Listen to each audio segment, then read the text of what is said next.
जय हिंद साथियों, जैसा कि आप सभी को पता है कि हम लोग मैथ्स में जो चैप्टर पढ़ रहे थे वो परसेंटेज का चैप्टर था। लेकिन अभी कुछ समय से 3 से मैंने जो पहली वीडियो आपको परसेंटेज की दी थी, यानी कि जो पार्ट 1 दिया था, उसके बाद मैंने आपको 3 से 4 दिन तक अभी तक कोई भी उसका पार्ट प्रोवाइड नहीं कराया था। लेकिन क्योंकि कुछ टेक्निकल इश्यूज़ की वजह से कोई भी वीडियो नहीं आई थी, ना हिंदी की ना रीजनिंग की। लेकिन आज के बाद प्रॉपर तरीके से आपको एक मैथ की वीडियो और एक रीजनिंग की वीडियो और एक हिंदी की वीडियो प्रॉपर तरीके से आपको आज से मिलना शुरू हो जाएगी। और जीएस की वीडियो हम कोशिश करेंगे कि जल्द से जल्द आपको जीएस की वीडियो प्रोवाइड की जाए। तो आज की जो हमारी क्लास है ये हमारी मैथ की सेकंड क्लास है, यानी कि जिसमें हम परसेंटेज पार्ट 2 की बात करेंगे। और अभी तक आपने अगर पार्ट 1 नहीं देखा है तो पार्ट 2 के क्वेश्चंस को करने के लिए सबसे पहले आपको पार्ट 1 देखना बहुत ज़रूरी है, क्योंकि पार्ट 1 जो हमारा था परसेंटेज का, जिसके अंदर हमने कुछ बेसिक बातें की थी। क्योंकि देखिए, किसी भी चैप्टर को पढ़ने की अगर हम बात करें तो सबसे पहली चीज़ होती है कि उस चैप्टर के अंदर या उन क्वेश्चंस को करने के लिए जो आपकी टर्मिनोलॉजी, जो शब्दावली, जो हमारे मेथड्स यूज होते हैं, उनको लगभग हम पहली वीडियो में ही कंप्लीट करते हैं।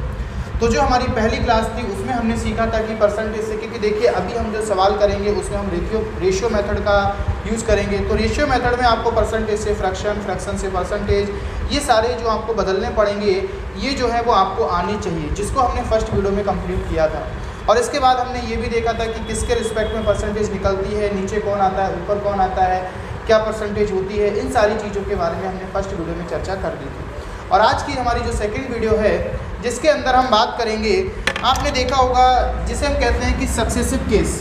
ठीक है, मतलब जो सक्सेसिव केस के जो हमारे सवाल होते हैं, इन सवालों को आज की क्लास में हम सॉल्व करेंगे। जैसे आपने देखा होगा कि कहा जाता है कि किसी भी वर्ग के किसी भी आयत की लंबाई में 10% की वृद्धि कर दी जाए, चौड़ाई में 20% की वृद्धि कर दी जाए, तो हमारे उसके क्षेत्रफल पे क्या फ़र्क पड़ेगा। या फिर किसी की लंबाई, चौड़ाई और ऊंचाई में 10, 12, 15% की वृद्धि कर दी जाए तो उसके आयतन पर क्या फ़र्क पड़ेगा। गोले की त्रिज्या को दोगुना कर दिया जाता है तो उसके आयतन पर क्या फ़र्क पड़ेगा। या फिर किसी भी वस्तु का मूल्य जो है वो 10% बढ़ता है, फिर 20% कम होता है, फिर बढ़ता है, तो उसका ऑन एन एवरेज उस पर क्या फ़र्क पड़ेगा। इन सब चीज़ों की अगर हम बात करें तो आज की क्लास में हम यही सीखने वाले हैं कि इन क्वेश्चंस को हम सॉल्व कैसे करते हैं। तो चलिए हम बात करते हैं आज की क्लास में, और इसका सबसे पहले बेसिक मेथड सीख लेते हैं। सबसे पहले एक नॉर्मल सा क्वेश्चन लेंगे और उसके बाद हम क्वेश्चंस को भी सॉल्व करेंगे। लेकिन सबसे पहले इन सवालों को कैसे करते हैं, क्या इसका मेथड होता है, इसको ज़रा हम समझेंगे। क्योंकि यहाँ पर हम कोशिश करेंगे कि जो हमारा एक नॉर्मल फार्मूला होता है सक्सेसिव का, उसको भी आपको हम फर्स्ट, यानी जो पहला क्वेश्चन कराएंगे उसके अंदर आपको वो फार्मूला भी लगा के दिखाएंगे, और उसके बाद हम इसको रेशियो मेथड से भी सॉल्व करेंगे। और आगे के हमारे जितने भी क्वेश्चन होंगे, हमारी कोशिश रहेगी कि हम उसको रेशियो मेथड से सॉल्व करें। तो चलिए हम सबसे पहले बात करते हैं। जैसे मान लीजिए हमने क्वेश्चन ले लिया कि जैसे अगर हमारे पास कोई एक आयत है, तो इस आयत की जो लंबाई है, अगर इसमें आपकी 10% की वृद्धि कर दी जाती है, और आयत की जो चौड़ाई है इसमें अगर आपकी 20% की वृद्धि कर दी जाती है। एक सिंपल सा सवाल लेंगे, क्योंकि सिंपल के सवाल लेने के बाद हम समझेंगे कि कैसे हमारा रेशियो मेथड लगता है और कैसे हमारा फार्मूला लगता है। तो यहाँ पर लंबाई में 10% की, चौड़ाई में 20% की वृद्धि की जाती है। तो जो फार्मूला हमारा यूज होता है वो फार्मूला क्या होता है, जरा हम देखेंगे। फार्मूला आपका होता है x प्लस का y प्लस आपका एक्स वाई अपॉन क्या हो जाएगा 100। यानी कि ये जो है वो आपका क्षेत्रफल में परिवर्तन होता है। क्या होता है? क्षेत्रफल में परिवर्तन। अब ये जरूरी नहीं कि क्षेत्रफल में ही परिवर्तन हो। अगर बात क्षेत्रफल की जाएगी तो क्षेत्रफल में परिवर्तन होगा, बात वस्तु के मूल्य की जाएगी तो वस्तु के मूल्य में परिवर्तन होगा। यानी कि जिस प्रकार से कंडीशन सवाल में दी जाएगी यहाँ पर वही चीज़ आएगी। और ये हमेशा आपका किस में होता है? परसेंटेज में ही होता है। यानी कि यहाँ पर सीधी सीधी जो वैल्यू आपकी पुटअप की जाती हैं वो वैल्यू किस में की जाती हैं? परसेंटेज में ही की जाती है। और हमारा पूरा जो आंसर निकल के आता है वो किस में निकल के आता है? परसेंटेज में निकल के आता है। अब देखिए इस फार्मूले में अगर हम बात करें यहाँ पर प्लस और प्लस की, तो देखिए ये जो हमारा प्लस और माइनस होता है, यहाँ पर माइनस भी हो सकता है। यानी कि प्लस और माइनस जो है, और इसके आगे भी आपका प्लस और माइनस हो सकता है। लेकिन ये बेटा डिपेंड आपका करता है कि आपकी वृद्धि हो रही है या कमी हो रही है। देखिए बच्चा, अगर आपकी मान लीजिए वृद्धि हो रही है, जैसे कि x को अगर हम लंबाई ले लेते हैं, अब आप किसी को भी लंबाई और किसी को भी चौड़ाई ले सकते हैं, इसमें कोई ऐसी बाउंडेशन नहीं है। अगर हम y को चौड़ाई ले लेते हैं, तो अगर हम बात करें कि x को हमने लंबाई लिया है, y को चौड़ाई लिया है, अगर लंबाई में वृद्धि हो रही है तो x का मान प्लस में होगा और अगर चौड़ाई में वृद्धि हो रही है तो y का मान भी प्लस होगा। लेकिन अगर लंबाई में कमी हो रही है तो x का मान माइनस होगा, और y का मान अगर y में वृद्धि हो रही है यानी कि y का मान प्लस में होगा। यानी कि दोनों में वृद्धि हो रही, दोनों प्लस है। एक में वृद्धि हो रही है, जिसमें वृद्धि हो रही है उसमें प्लस, जिसमें कमी हो रही है उसमें माइनस। अगर मान लो x में वृद्धि होगी और y में क्या होगी, कमी होगी, तो x प्लस का रहेगा, y किसका रहेगा, माइनस का रहेगा। अगर दोनों में कमी होगी तो दोनों हमारे किसके होंगे, माइनस के होंगे। अब समझने वाली बात यह है कि अगर यहाँ पर आपका x वृद्धि है तो x प्लस है और ये भी प्लस है, तो यहाँ पर जनरली बात है क्योंकि दोनों की गुणा आएगी। देखिए फार्मूले में तो केवल प्लस होता है, लेकिन डिपेंड करेगा कि जब दोनों की गुणा होगी तो दोनों की गुणा अगर प्लस प्लस में होगी तो बेटा यहाँ पर प्लस आएगा, और अगर प्लस माइनस में होगी तो यहाँ पर क्या आएगा, माइनस आएगा, और अगर माइनस माइनस की होगी तब भी यहाँ पर क्या आएगा, प्लस आएगा।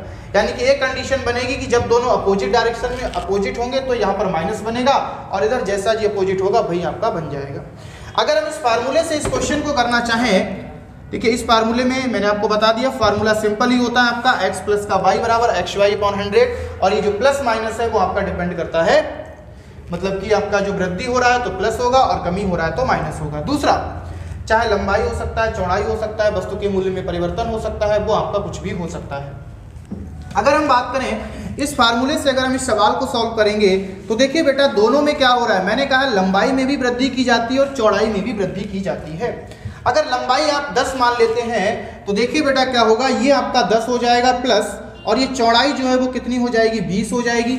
अब यहाँ पर मैंने बोला दोनों प्लस के हैं तो ये क्या हो जाएगा, प्लस प्लस हो जाएगा, यानी कि यहाँ पर आ जाएगा आपका 20 गुणा में कितना आ गया 10, और अपॉन में कितना आ गया 100। एक दो जीरो से दो जीरो कैंसिल हो जाएंगे, यानी कि ये हो जाएगा आपका 20 प्लस 10 और प्लस का 2 बराबर कितना हो जाएगा, 32%। यानी कि इस कंडीशन में जो है वो बेटा क्या होगा, 32% की आपकी क्या हो जाएगी, वृद्धि हो जाएगी। अगर उसकी लंबाई में और उसकी चौड़ाई में हम आपकी लंबाई में अगर 10% की और चौड़ाई में आपकी 20% की वृद्धि की जाएगी। उसके बाद अगर मान लो इसी में वो कह देता कि लंबाई में जो है वो 10% की कमी कर दी गई, यानी कि लंबाई को कम कर दिया गया और चौड़ाई को क्या कर दिया गया, बढ़ा दिया गया। अगर चौड़ाई को बढ़ा दिया गया, लंबाई में कमी कर दी गई, तो इस पर इसका जो क्षेत्रफल होगा उस पर क्या परिवर्तन पड़ेगा, यानी क्या फर्क पड़ेगा। तो देखिए बेटा लंबाई में क्या हो रही, कमी हो रही है, यानी कि x जो है वो माइनस का हो जाएगा, y जो है वो बेटा किसकी हो जाएगी, प्लस की हो जाएगी। और अगर हम बात करें अब यहाँ पर एक प्लस है एक माइनस है, वैसे तो प्लस होता है लेकिन प्लस माइनस की जब गुणा होगी तो किस चीज़ का आएगा, माइनस का आएगा, यानी कि यहाँ पर कितना हो जाएगा, माइनस का 2। अब देखिए माइनस का 2 हो गया, माइनस का 10 हो गया, ये जुड़ के कितना हो जाएगा, माइनस का 12 हो जाएगा, माइनस का 12 हो गया, प्लस का 20 हो गया, बराबर आपका क्या निकल के आएगा, प्लस का 8। यानी कि बेटा जो है वो 8% की आपकी क्या हो जाएगी, वृद्धि हो जाएगी इस केस में। अगर बात करें कि दोनों में वो कमी की बात कर देता है कि भाई 10% की लंबाई में कमी कर दी जाती है और 20% की चौड़ाई में भी कमी कर दी जाती है, यानी कि अब दोनों में क्या होगी बेटा, कमी होगी। अभी तक क्या हो रहा था, एक में पहले दोनों में वृद्धि हुई, फिर दोनों में कमी, एक में कमी एक में वृद्धि हुई, और अब क्या हो रहा है, एक में वृद्धि हो रही है, दोनों में क्या हो रही है, कमी हो रही है। अभी हम बात कर रहे हैं केवल जो x y वाला फार्मूला है इसको हम कैसे इस्तेमाल करते हैं। अब देखिए दोनों में अगर कमी हो रही है तो माइनस का 10 हो जाएगा, माइनस का 20 हो जाएगा, माइनस का 10 गुणा कितना हो जाएगा, 20 बटे कितना आ गया, 100। अब देखिए माइनस का ये नहीं होगा क्योंकि दोनों माइनस के होंगे तो ये प्लस का आ जाएगा, यानी कि माइनस का 30 प्लस का कितना हो गया, 2, तो ये बराबर कितना आ गया, माइनस का 28। यानी कि ये आपकी अलग अलग कंडीशन बनेगी बेटा, जब आपको क्या दे रखा होगा, एक बार प्लस प्लस दे रखा होगा, एक बार आपको माइनस। दोनों बार अगर वृद्धि की जाएगी तो दोनों प्लस होंगे, दोनों बार अगर कमी की जाएगी तो दोनों माइनस होंगे, एक बार कमी और एक बार वृद्धि की जाएगी तो जिसमें वृद्धि होगी वो प्लस होगा, जिसमें कमी होगी वो माइनस होगा। ये तो हो गया कि आप इस फार्मूले से सवाल को कैसे करेंगे, यानी कि x plus y upon x y upon 100। अच्छा, किसी भी बच्चे के मन में डाउट आता होगा कि सर जी उसने तो कहा था कि 10% और 20%, तो ये 2 के लिए लगता है। एक बात बेटा याद रखना कि ये जो फार्मूला है वो हमेशा 2 के लिए लगेगा। अगर वो एक बार और कह देता है कि भाई कोई भी वस्तु है जिसके मूल्य में पहले 10% की वृद्धि हुई, फिर 20% की वृद्धि हुई और अब दोबारा से 30% की वृद्धि हुई, मतलब तीसरी बार, तो उस कंडीशन में क्या होगा बेटा, पहले आपको इन दोनों का निकालना पड़ेगा। इन दोनों का अगर वृद्धि के केस में अभी आपने निकाला कितना आया, 32% आया। अब ये x हो जाएगा और ये क्या हो जाएगा, y हो जाएगा। यानी कि अभी x और y ए थे, अब एक बार इन दोनों का निकालने के बाद जो आपका रिजल्टेंट आएगा वो आपका x हो जाएगा, दूसरा वाला आपका क्या हो जाएगा, y हो जाएगा। लेकिन इस फार्मूले का यूज हम तब करते हैं जब आपको सिंपल परसेंटेज दे रखी हो, जैसे कि 10%, 15%, 20%, 25%, तब आप आसानी से निकाल लेते हो। लेकिन अगर आपको दे दिया जाए कि भाई 16 सही 2/3%, ठीक है, या 6 सही 2/3%, तो इस कंडीशन में क्या होता है कि अगर हम ये फार्मूला लगाएंगे, सवाल तो हो जाएगा, लेकिन आपको इसकी कैलकुलेशन जो है वो काफ़ी लंबी यानी कि लेंथी और आपकी टिपिकल हो जाएगी। इसीलिए हम यूज करते हैं रेशियो मेथड का।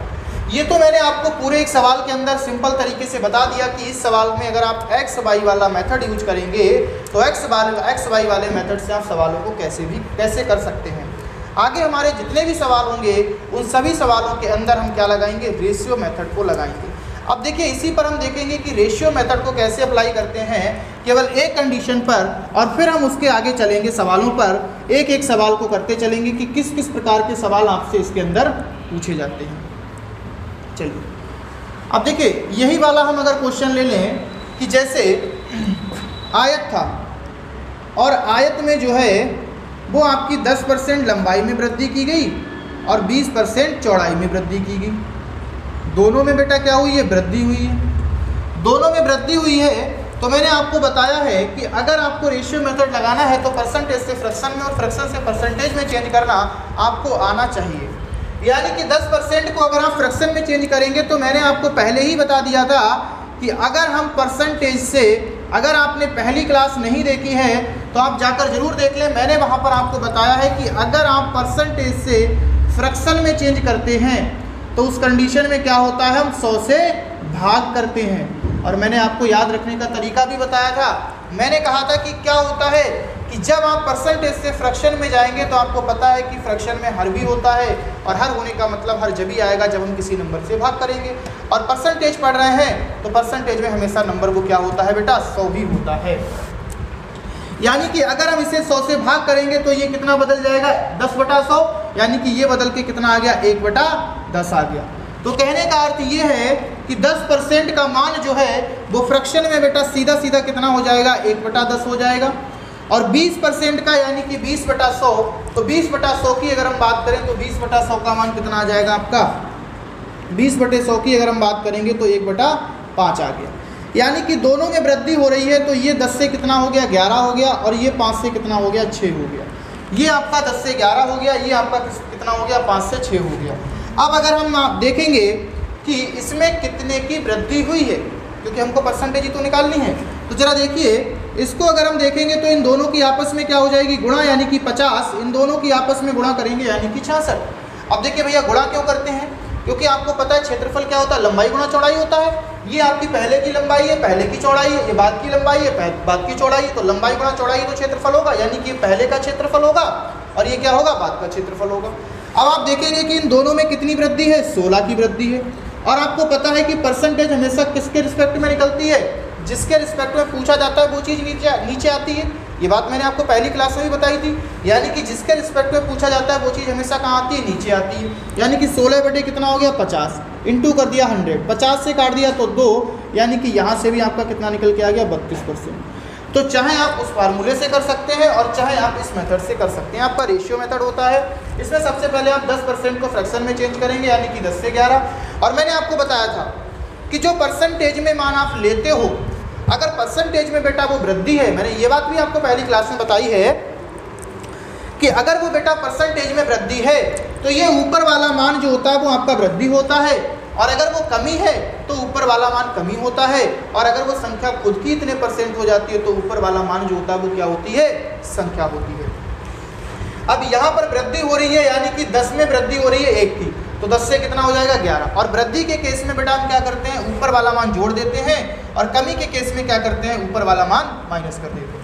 तो ये तो आपका था जब सिंपल आपको अगर फ्रैक्शन दे रखी है, सिंपल परसेंटेज अगर आपको दे रखी है तो आप बेहद आसान तरीके से रेशियो मेथड से भी निकाल सकते हैं, और आप उसको अगर फार्मूला लगाना है सक्सेसिव का तब भी निकाल सकते हैं। लेकिन अब जैसे मान लो ये आयत ही होता, या फिर आयत की जगह वो ये कह देता कि किसी भी वस्तु के मूल्य में पहले 16 सही 2/3% की क्या की गई, वृद्धि की गई।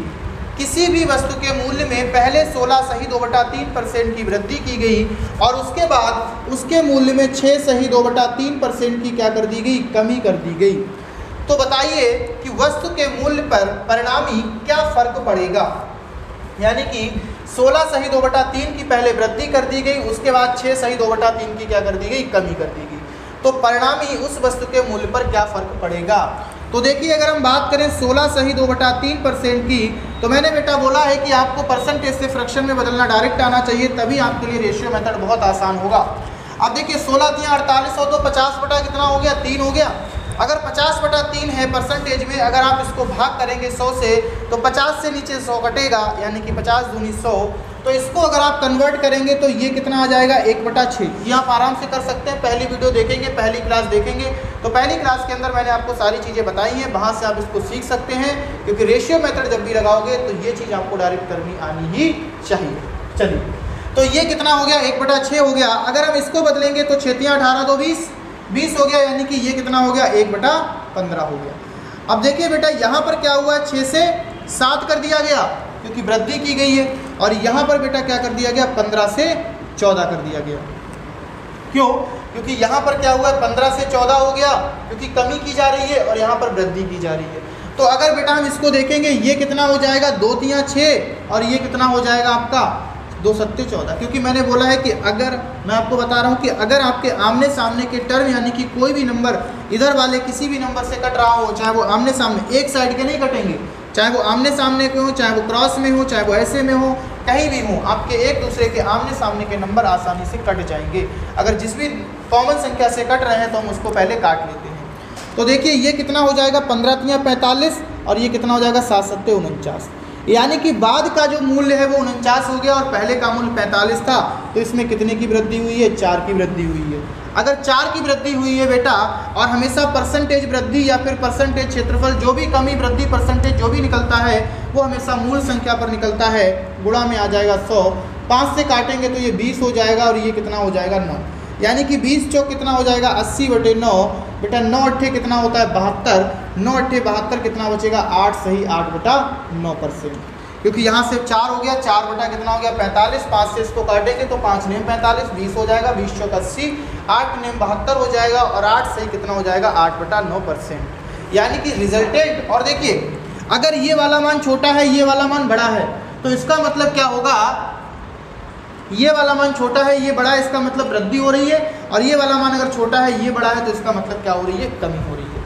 तो ये आपका होता है कि जब अब यही अगर परसेंटेज आप उस फार्मूले पर ले जाते तो आपको काफ़ी टिपिकल पड़ती। इसीलिए जब भी ऐसी परसेंटेज दे रखी होंगी तो उस कंडीशन में आप हमेशा क्या करेंगे, उस कंडीशन में आप करेंगे कि जो हमारा यहाँ पर परसेंटेज दे रखा होगा उसको फ्रैक्शन में चेंज करेंगे, और फ्रैक्शन में चेंज करने के बाद हम उसमें जितना वृद्धि हो रहा होगा वो लगा के आपस में गुणा करके और इसका कैलकुलेशन कर लेंगे। तो ये हो गया आपका क्वेश्चन। चलिए अब हम आगे बात करते हैं कि इसके कुछ क्वेश्चन सॉल्व करते हैं। ये तो आपकी बेसिक चीज़ें थी कि हम रेशियो मेथड को कैसे अप्लाई करते हैं और सक्सेसिव का केस कैसे अप्लाई करते हैं। चलिए अब हम बात करेंगे इसके कुछ क्वेश्चंस की। क्वेश्चन आपको स्क्रीन पर दिखाई देंगे और मैं आपको यहाँ से क्वेश्चन पढ़ के बताऊँगा और उसके बाद आप उन क्वेश्चन को सॉल्व करेंगे। तो देखिए एक चीज़ हम और देख लेते हैं, जैसे कि मान लो अगर आपसे सवाल में कहा जाए कि किसी भी संख्या में सबसे पहले 20% की कमी की जाती है, वृद्धि की जाती है, और उसके बाद उसमें 20% की क्या कर दी जाती है, वृद्धि कर दी जाती है।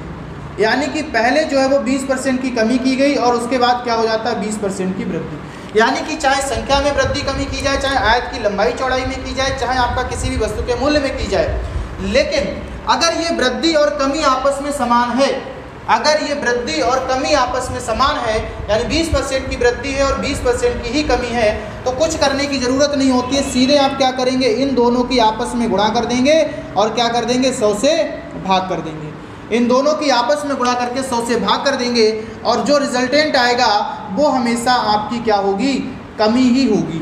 वो हमेशा आपकी क्या होगी, कमी होगी।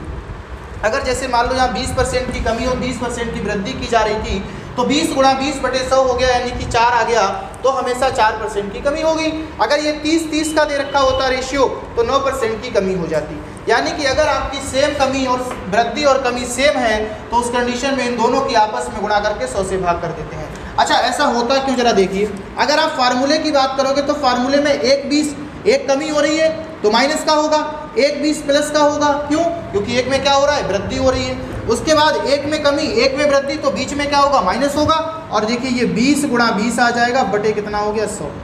अब ये 20 से 20 कैंसिल हो गया, यानी कि ये क्या आ गया, माइनस का 4%। और ये माइनस का 4%, ये माइनस जो है वो क्या शो कर रहा है, माइनस आपका शो कर रहा है कमी को, यानी कि 4% की क्या हो रही है, कमी हो रही है। अगर आप इसी मेथड को रेशियो मेथड से करना चाहेंगे तो देखिए बेटा 20% का मान 1/5 होता है, यानी एक बार 5 से 6 हो जाएगा। और एक बार क्या हो रहा है बेटा, 20% की कमी हो रही है, यानी कि इस बार कितना हो जाएगा, 5 से 4 हो जाएगा। तो देखिए बेटा ये कितना हो गया, 25 हो गया, और ये कितना हो गया, 6 चौक 24 हो गया। इसमें कितने की कमी आ रही है, एक की कमी आ रही है। और किसके रिस्पेक्ट में हमेशा निकलती है, पहले वाले के। तो 1/25 हो गया गुणा 100, यानी 25 चौका कितना आ गया, 100। तो सीधे सीधे कहने का अर्थ है कि अगर आपकी कमी और वृद्धि सेम होती है तो उस कंडीशन में उन दोनों संख्याओं की आप आपस में गुणा कर लेते हैं और 100 से भाग कर देते हैं। जो रिजल्टेंट आपको मिलता है वही आपकी हमेशा 100% कमी ही होती है। और ऐसे ऑप्शनों में याद रखना, जब भी ऐसा क्वेश्चन आता है तो उसके अंदर आपको 4% ऑप्शन दे रखा है और उसमें ये बोलेगा कि 4% की कमी हुई है, 4% की वृद्धि हुई है। इस प्रकार से आपको ऑप्शन दे रखा होता है। तो इसीलिए आप कंफ्यूज ना हो कि ऐसी कंडीशन में, ऐसी परिस्थिति में हमेशा क्या होती है, कमी होती है। चलिए अब हम बात करते हैं आगे क्वेश्चन की। तो देखिएगा सबसे पहला क्वेश्चन क्या कहता है।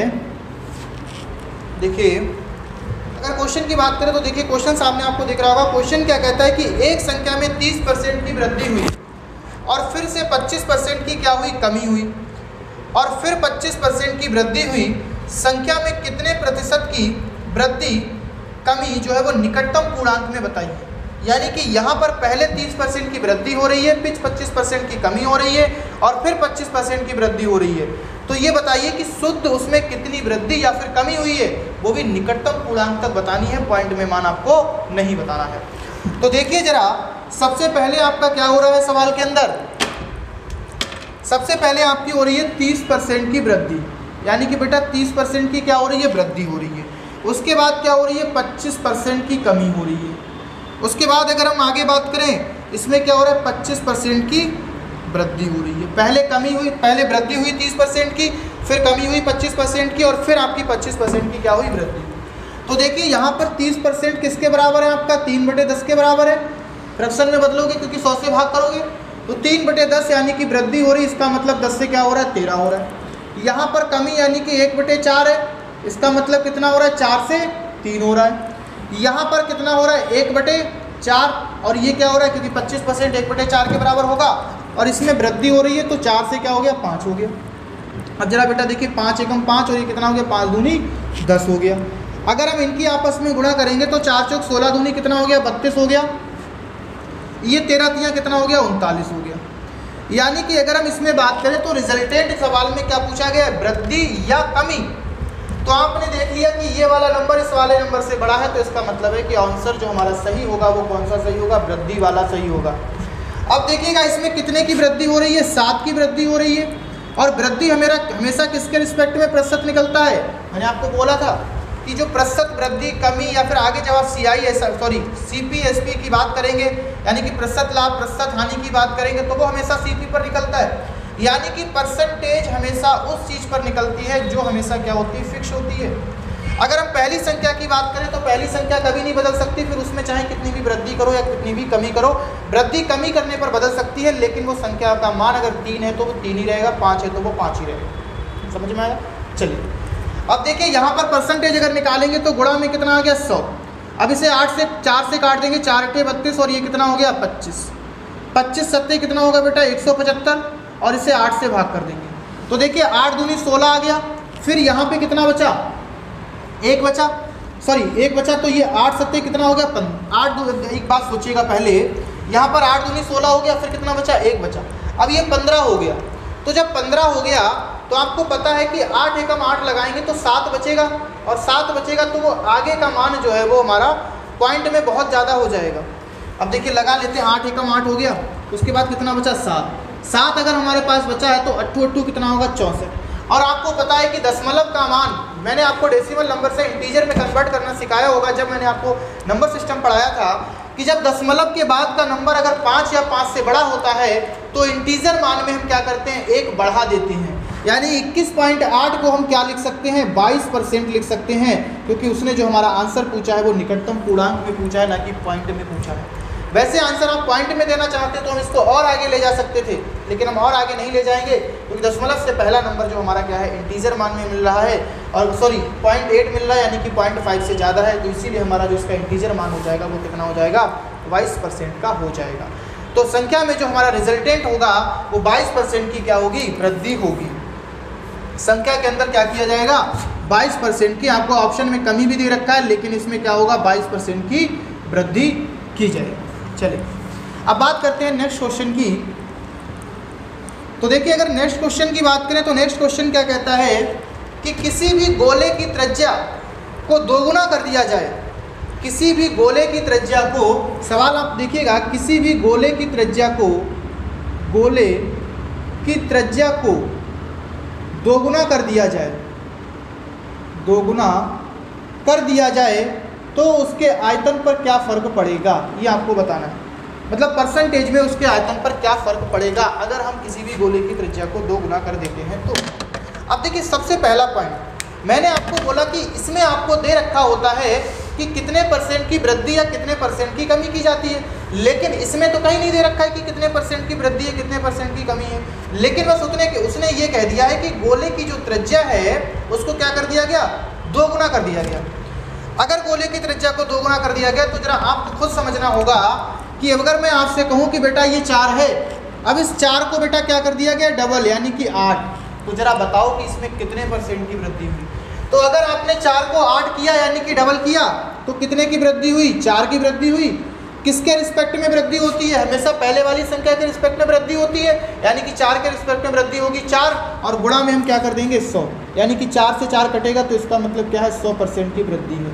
तो इस चीज़ को आप समझ लें, सवाल में आपसे नहीं कहा गया है, सवाल में सिर्फ इतना कहा गया है कि गोले की त्रिज्या में जो है वो कितने % की वृद्धि की जाती है, सॉरी 2 गुना कर दिया जाता है केवल। अगर 2 गुना कर दिया जाता है तो इसका मतलब है कि किसी भी संख्या को अगर 2 गुना करोगे, किसी भी वस्तु के मूल्य को 2 गुना करोगे या गोले की त्रिज्या को 2 गुना करोगे तो इसका मतलब है उसमें कितने की वृद्धि होगी, उसमें वृद्धि होगी 100%। यानी कि इस सवाल में कहा गया है कि गोले की त्रिज्या में अगर हम 100% की वृद्धि कर दें तो उसके आयतन पर क्या फ़र्क पड़ेगा। अब बेटा मैं आपको बता दूं, जहां आयतन की बात आ जाए वहां समझ लेना कि 3 बार वृद्धि होगी, और जहां क्षेत्रफल की बात आ जाए वहां हमेशा 2 बार वृद्धि होगी। लंबाई चौड़ाई से मतलब नहीं है, ऊंचाई से मतलब नहीं है। अगर आयतन आ जाए तो 3 बार वृद्धि, और अगर क्षेत्रफल आ जाए तो 2 बार वृद्धि। और वैसे भी आपको पता है कि गोले का आयतन क्या होता है, 4/3 पाई r की घात 3। अब 4/3 पाई जो होता है वो तो आपका कांस्टेंट होता है, उसमें तो कोई परिवर्तन होगा नहीं। ये r की घात 3 यानी कि ये आपका 3 बार बदलेगा, इसमें 3 बार 100% की क्या होगी, वृद्धि, क्योंकि ये r³ लगा हुआ है। तो अगर हम बात करें 100%, तो बेटा 100% का मान फ्रैक्शन में कितना होता है, 1। अगर आपको नहीं पता है तो पहली वीडियो आप जाके देखो, मैंने उसमें आपको ये भी बताया है कि 100% का मान कितना होता है, हमेशा फ्रैक्शन में 1 होता है। किसी भी संख्या का मान फ्रैक्शन में हमेशा 1 होता है, परसेंटेज में हमेशा कितना होता है, 100। तो अगर यहाँ पर फ्रैक्शन में अपॉन में हर इसका कितना होगा, 1 होगा, यानी कि 100% की वृद्धि हो रही है, यानी कि 1 बढ़ रहा है। पहले भी कितना था, 1, और अब कितना बढ़ गया, 1 बढ़ गया, यानी कि 1 से 1 बढ़ गया, तो इसका मतलब क्या हो गया, 1 से 2 हो गया। उसके बाद दोबारा भी 100% की वृद्धि हो रही है, यानी कि 1 से क्या बढ़ रहा है, 1 बढ़ रहा है। अब देखिए, किसी को ये बात ना समझ आई हो कि 1 से 1 कैसे बढ़ गया, तो देखो जरा, ये 100% था ना, 100% की बढ़ोतरी यानी कि फ्रैक्शन में मान 1 हो गया, और किसी का हर कितना होता है, 1, यानी कि अगर उसका आयतन पहले 1 मीटर क्यूब था तो अब उसका आयतन 1 मीटर क्यूब और बढ़ गया, क्योंकि 100% की वृद्धि हुई, यानी कि 100% की वृद्धि, इसका मतलब डबल। तो 1 से कितना हो गया, 2 हो गया, और यहाँ पर भी 1 से कितना हो गया, 2 हो गया, और तीसरी बार भी इसमें वृद्धि कर दी गई, यानी कि यहाँ पर भी 1 से कितना हो गया, 2 हो गया।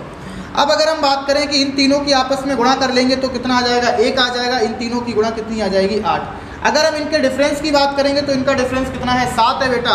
अगर इनका डिफरेंस 7 है तो परसेंटेज हमेशा किस पर निकलती है, परसेंटेज हमेशा मूल संख्या पर, मूल क्षेत्रफल पर, मूल आयतन पर निकलती है। और यहाँ पर मूल आयतन 1 मीटर स्क्वायर है, 1 मीटर क्यूब है, तो गुणा में 100 हो जाएगा, यानी कि जो उसका नया आयतन आएगा उसमें कितने % की वृद्धि हो जाएगी, 700% की वृद्धि हो जाएगी। अब देखिए, इस सवाल के अंदर आपको कितने % की वृद्धि हो रही है ये बात नहीं बताई गई थी, लेकिन उसने इतना कहा था कि कितने गुना कर दिया जाता है। तो गुने से मैंने निकाल लिया बेटा कि उसमें कितने % की वृद्धि की जाती है। चलिए अब हम नेक्स्ट क्वेश्चन देखते हैं, और आज की क्लास का ये सबसे अंतिम प्रश्न होगा, क्योंकि इसके अंदर हमने बात की थी सक्सेसिव की। जितने भी आपके क्वेश्चन सक्सेसिव से बनते थे, वैसे तो बहुत सारे क्वेश्चन देखिए बनेंगे, और मैंने कोशिश की कि जहाँ से भी आपका मेंसुरेशन टाइप से जो क्वेश्चन बनता है, या फिर जो क्योंकि परसेंटेज से रिलेटेड, या फिर वस्तु के मूल्य से, या फिर संख्या में वृद्धि से, या फिर सेम प्रकार का, तो मैंने बताने की कोशिश की। और आप इससे ज़्यादा मतलब प्रैक्टिस कीजिएगा और बार बार चीज़ों को देखिएगा, तो उससे आपको समझ आएगा कि इन क्वेश्चंस को हमें रेशियो मेथड से कैसे करना और फार्मूले से कैसे करना है। तो चलिए हम लास्ट क्वेश्चन देखते हैं आज का, कि लास्ट क्वेश्चन हमारा क्या है। एक संख्या को पहले 20% बढ़ाया जाता है एवं फिर 15% घटाया जाता है। यदि परिणामी संख्या 2040 है तो संख्या का आरंभिक मान क्या होगा। इसमें सवाल में सिर्फ एक आपका स्टेप बढ़ा दिया गया है। स्टेप क्या बढ़ा दिया गया है कि एक संख्या को पहले 20% बढ़ाया जाता है, यानी कि संख्या को अगर पहले 20% बढ़ाया जाता है तो 20% का मान फ्रैक्शन में कितना होगा, 1/5, यानी कि संख्या कितनी कर दी गई, 5 से 6। और मैंने जब आपको पहली क्लास पढ़ाई थी तो भी मैंने आपको बेटा बताया था कि पहली मतलब अगर आपका ये 20% है तो ये आपकी वृद्धि है, यानी कि ऊपर वाली आपकी वृद्धि हो जाती है, नीचे वाली आपकी मूल संख्या, और ये 5 से 6। तो मैंने आपको बताया था ये पहले और बाद का रेशियो भी होता है। ये मैंने आपको पहली क्लास में ही बताया था कि 5:1 लिखोगे तो ये पहली संख्या और वृद्धि का रेशियो होगा, 5:6 लिखोगे तो ये पहली संख्या और बाद की संख्या का क्या होगा, रेशियो होगा। तो ये आपका क्या हो गया, 5:6, यानी कि 5 से 6 हो गया। उसके बाद क्या किया जाता है, 15% घटाया जाता है, यानी कि अगर 15% घटाया जाता है तो ये बेटा कितना होगा, 3/10 होगा, क्योंकि 5 से काटेंगे, 3/10 नहीं होगा, ये 3 कितना होगा, 20 होगा, क्योंकि इसे 100 से भाग करेंगे तो 5 या 15 कटेगा और ये 20 हो जाएगा, तो 3/20, यानी कि इसका मतलब है ये कितना हो गया, 20 से 23 हो गया, क्योंकि पहले 15% क्या किया गया, 15% घटाया जाता है। अगर 15% घटाया जाएगा तो ये 20 से कितना हो गया, 17 हो गया। अब देखिए कटने वाले की अगर हम बात करें तो ये आपका 2 से कट जाएगा, 2 3 6, और इसको काट देंगे तो ये कितना आ जाएगा, 10 आ जाएगा, यानी कि ये 50 हो गया, ये 17 3 कितना हो गया, 51 हो गया। वो 50 हो गया और ये आपका कितना हो गया, 17 3 51 हो गया। यानी कि यहाँ पे जो आपका मान आता है ये क्या होता है, ये पहली और बाद की संख्या का रेशियो ही तो होता है। जैसे कि मैंने आपको पहली क्लास में भी बताया था कि ये जो आप लिख लेते हैं ना कि अगर किसी भी संख्या में 20% की वृद्धि हुई, इसका मतलब 1/5, तो ये आपका वृद्धि और मूल संख्या में रेशियो है। और अगर आप इसको वृद्धि करके लिख देंगे, यानी कि 5:6, तो आपका ये मूल संख्या और ये किस में रेशियो होता है, वृद्धि में रेशियो होता है। तो ये वृद्धि के बाद संख्याएं आई, यानी कि ये बाद की संख्या और ये पहले की संख्या, तो 50 से कितना हो गया, 51, यानी कि यहाँ का जो रेशियो है वो 50 से कितना हो गया, 51। और सवाल में आपसे कहा जाता है कि यदि परिणामी संख्या कितनी है, 2040 है, यानी कि इसका मान जो है वो बाद में कितना हो गया, 2040 हो गया, तो आपको बताना है कि बेटा 50 का मान क्या होगा, यानी कि मूल संख्या 50 रेशियो में तो है। अब देखिए इसको अगर आप काटेंगे तो लास्ट में 0 आ जाएगा, और 51 चौक कितना होता है, 204, यानी कि ये कितना आ गया, 40 आ गया। यानी कि बेटा यहाँ से 1 रेशियो का मान 40 हो गया, तो 50 रेशियो का मान आपका कितना हो जाएगा, 2000 हो जाएगा। यहाँ से 50 रेशियो का मान कितना आ जाएगा, 2000, यानी कि जो आपकी मूल संख्या है वो बेटा कितनी हो जाएगी, मूल संख्या आपकी हो जाएगी 2000, यानी कि 51 रेशियो का मान जो है वो कितना है, 2040 है, और 50 रेशियो का मान आपका कितना हो गया, 2000, यानी कि ये जो है वो आपकी क्या हो गई, मूल संख्या हो गई। देखिए बच्चों, जो आज के हमारे सवाल थे ये हमारे सक्सेसिव केस के फार्मूले पर, यानी कि जो सक्सेसिव केस होता है जिसमें लगातार, अच्छा सक्सेसिव का मतलब क्या होता है, सक्सेसिव का मतलब होता है कि एक ही चीज़ पर बार बार वृद्धि या फिर बार बार कमी, यानी कि बार बार जब परिवर्तन एक ही चीज़ पर किया जाता है तो उसे सक्सेसिव का केस कहते हैं। ऐसे केस के जितने भी सवाल आपके बनते हैं किसी भी एग्जाम में, तो हमने कोशिश की कि उन सारे टाइप्स के क्वेश्चन को, जैसे मेंसुरेशन से रिलेटेड, आपका गोले से रिलेटेड है, आयत से रिलेटेड है, क्षेत्रफल से रिलेटेड है, आयतन से रिलेटेड है, संख्याओं के वृद्धि कमी से रिलेटेड है, वो सारे क्वेश्चन हमने आपको कराने का प्रयास किया था। और आप जितने भी इतने क्वेश्चन जो मैंने आपको कराए हैं, इनके बाद आप किसी भी बुक से या किसी भी चीज़ से क्वेश्चन की प्रैक्टिस करेंगे तो मुझे उम्मीद है कि आपका आने वाले एग्जाम्स में कोई भी क्वेश्चन गलत नहीं होगा। और देखिए साथियों, अभी कुछ टेक्निकल इश्यूज़ की वजह से हम आपको क्लास प्रोवाइड नहीं कर रहे थे, लेकिन आज के बाद आपको डेली पर डे कंटिन्यू एक वीडियो मैथ की, एक वीडियो रीजनिंग की और एक वीडियो आपको हिंदी की मिलेगी। और हमारी कोशिश यही रहेगी कि जल्द से जल्द हम आपको जीएस की भी एक वीडियो प्रोवाइड कर सकें। तो चलिए साथियों, इसी के साथ अगर आपको वीडियो अच्छी लगी हो तो प्लीज़ लाइक कीजिएगा और अपने दोस्तों के साथ शेयर कीजिएगा। मिलते हैं आज से नेक्स्ट क्लास में, तब तक के लिए thank you, best of luck, जय हिंद।